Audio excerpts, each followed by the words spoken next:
Hello, friends. This is Tony Desan, space rocker of the planet Earth, back with another one. And it's a beautiful day. It's a Saturday, day before the Super Bowl. Day before the Super Bowl. Hopefully, everybody's doing okay.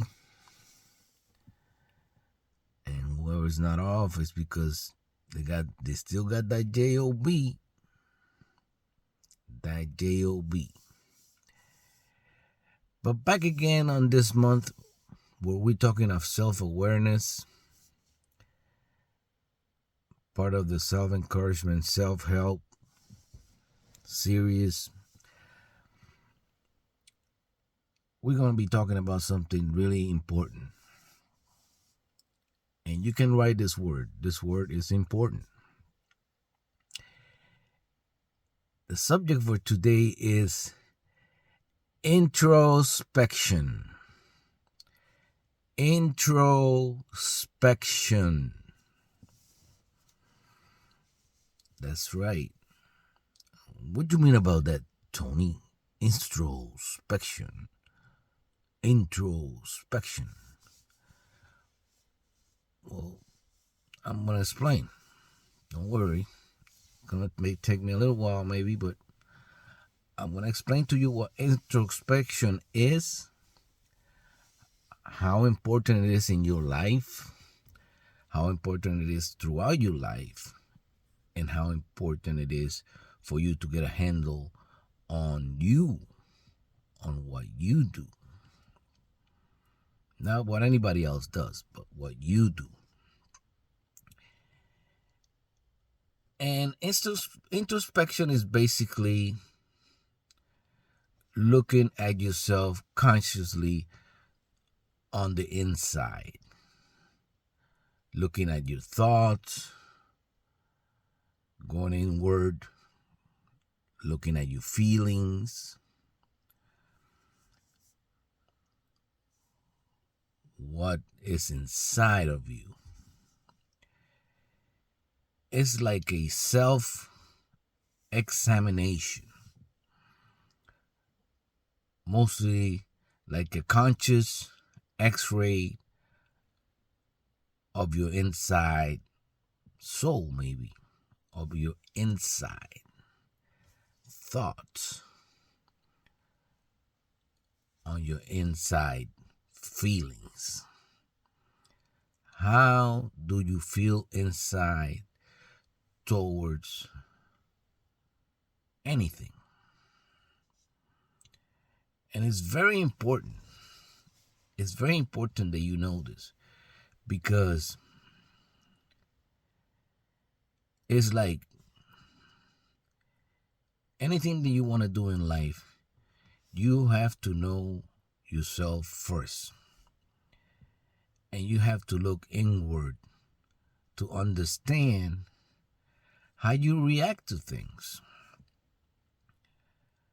how you feel towards the everyday world,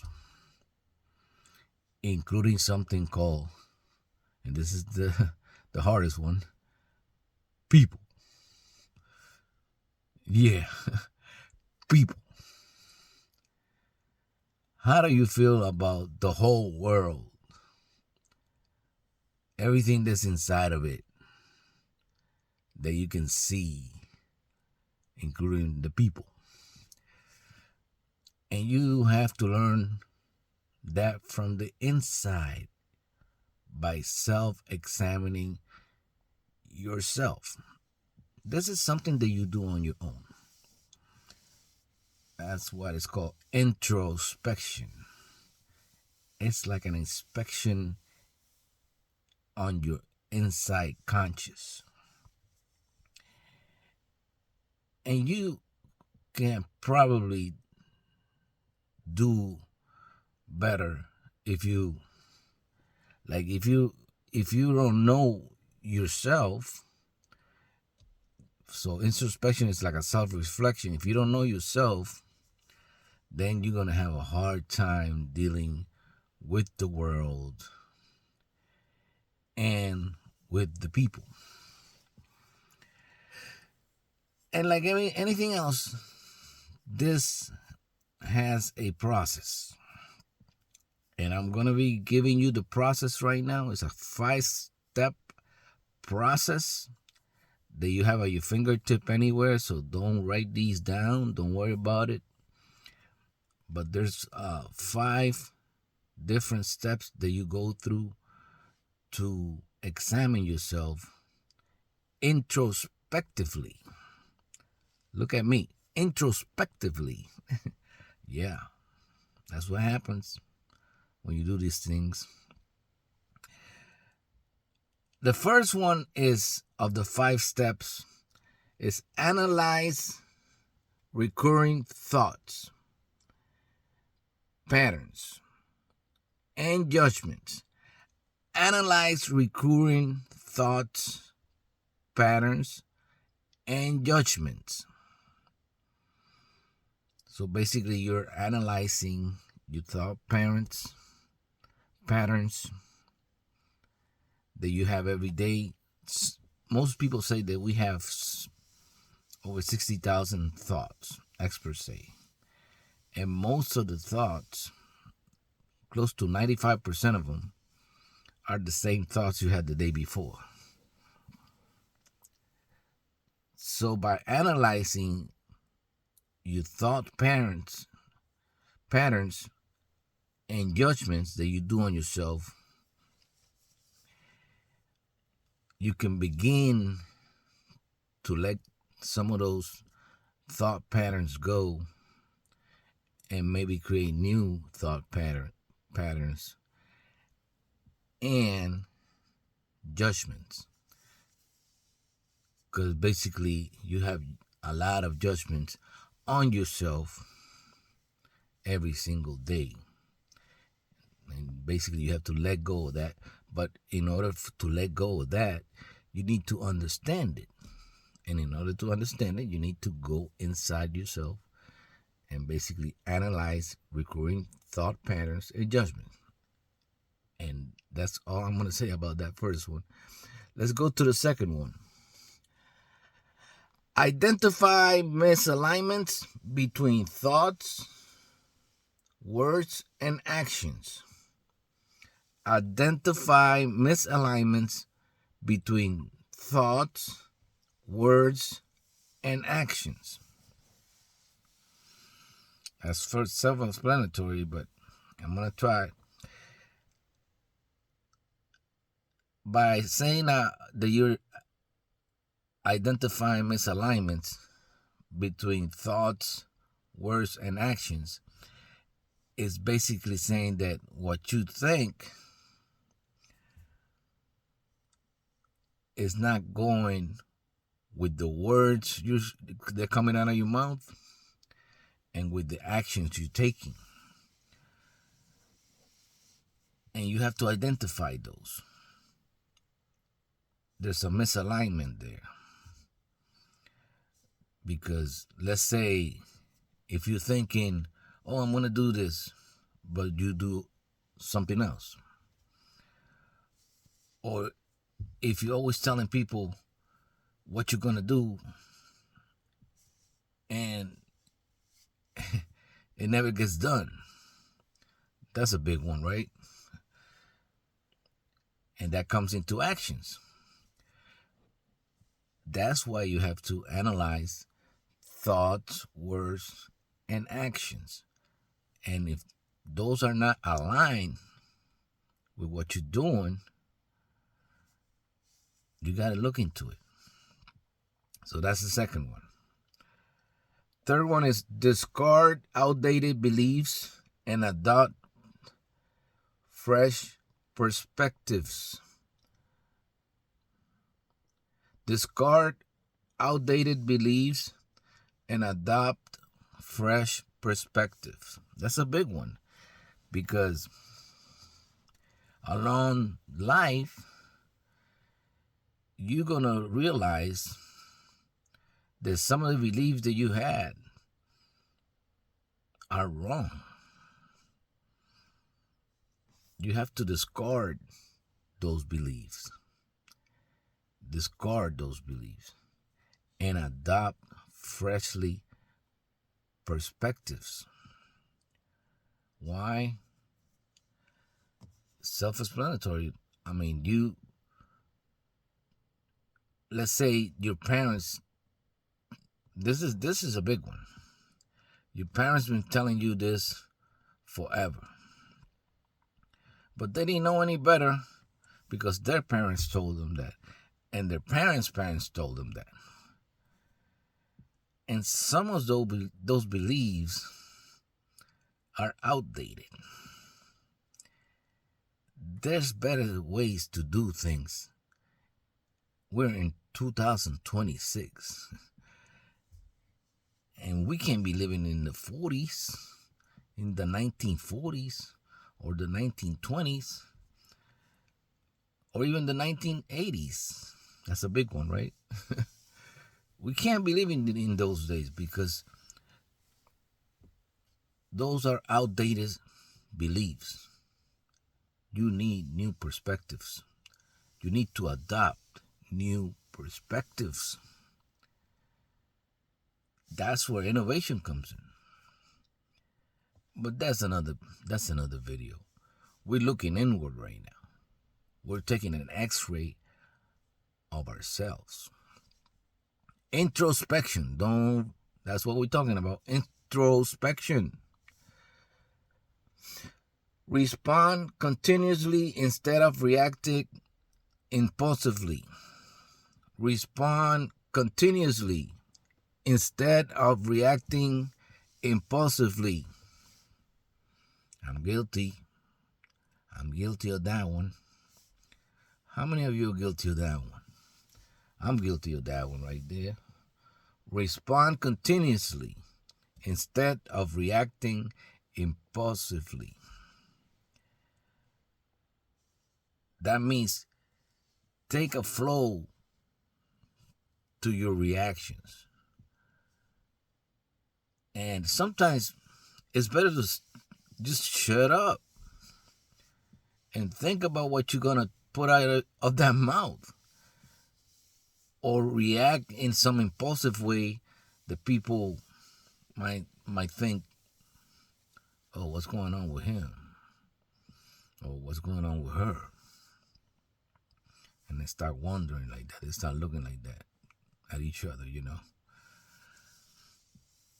It happens throughout life. We humans. I understand.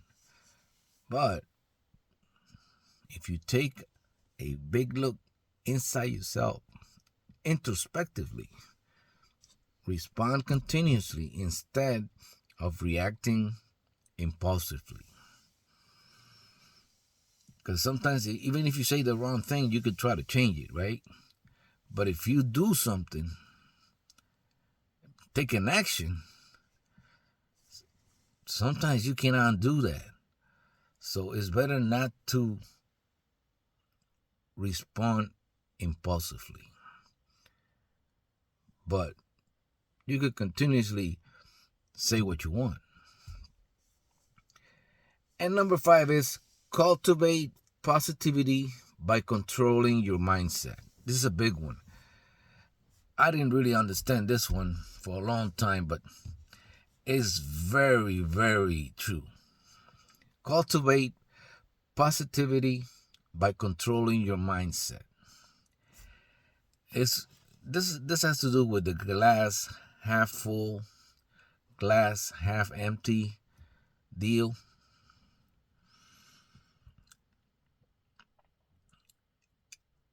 Like even if the world is collapsing around you,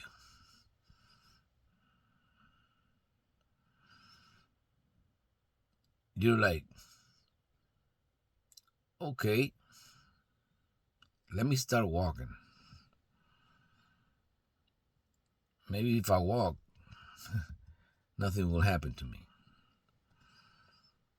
Or let me just get out of here for a second. Right?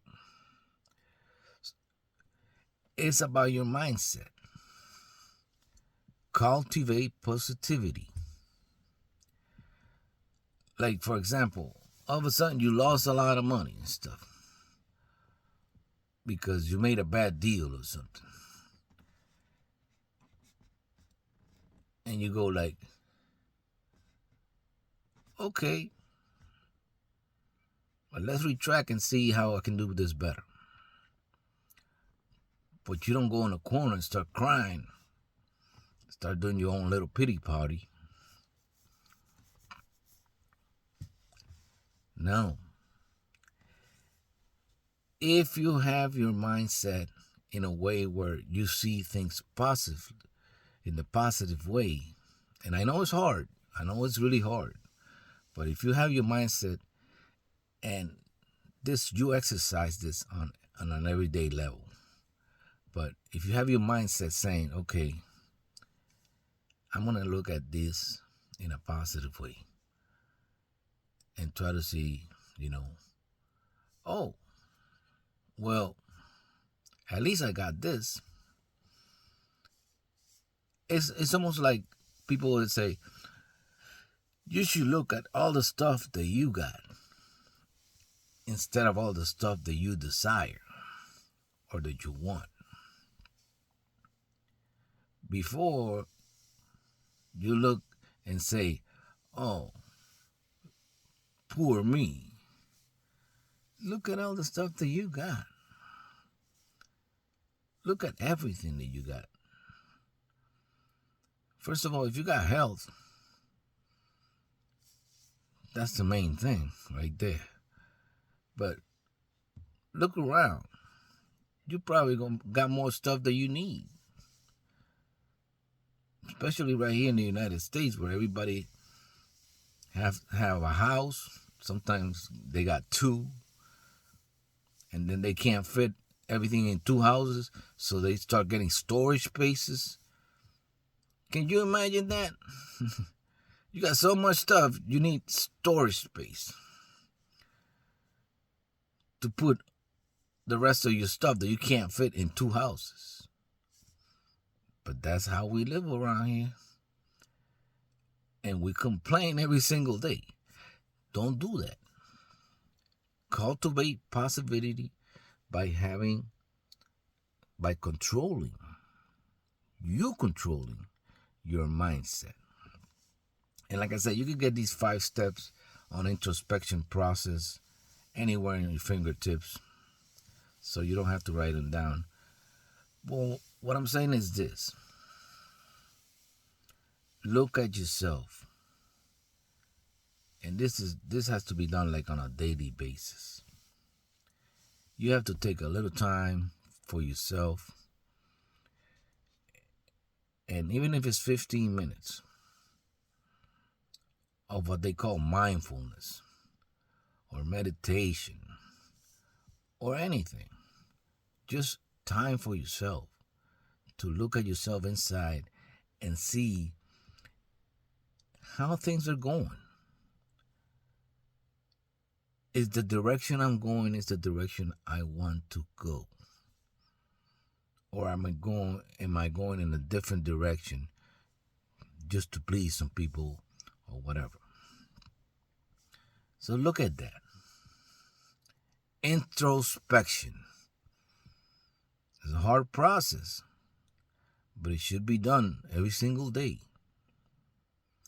Look inside yourself. See that reflection, that self-reflection, and you'll be more self-aware of what's going on.